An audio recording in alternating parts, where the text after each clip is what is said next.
Hey there, Kevin. I've been seeing a bunch of people talking about the birth rate crisis, and they're explaining it with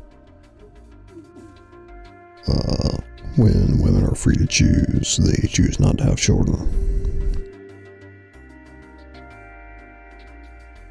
Basically correlating it with female empowerment.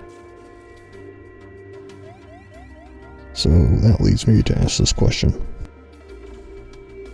Why would women have evolved to not want to have children?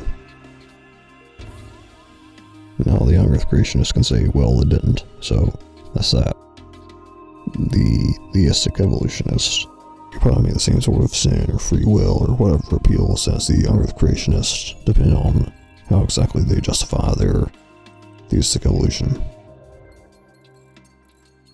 The real problem is the naturalistic evolutionist. Now, it's not impossible for them to explain.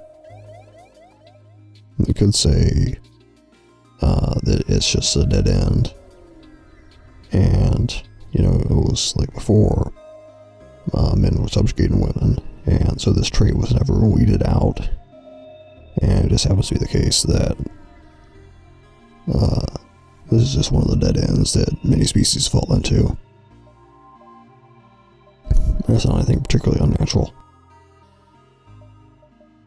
So now while it is reason to question at least one of the premises, it's not necessarily a defeater.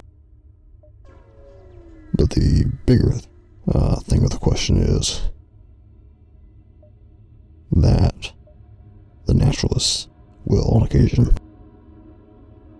justify behavior as moral or immoral based on evolution, and whether it furthers the species. For example, I've heard the argument that homosexual behavior, for example, should be moral because it has some evolutionary benefit.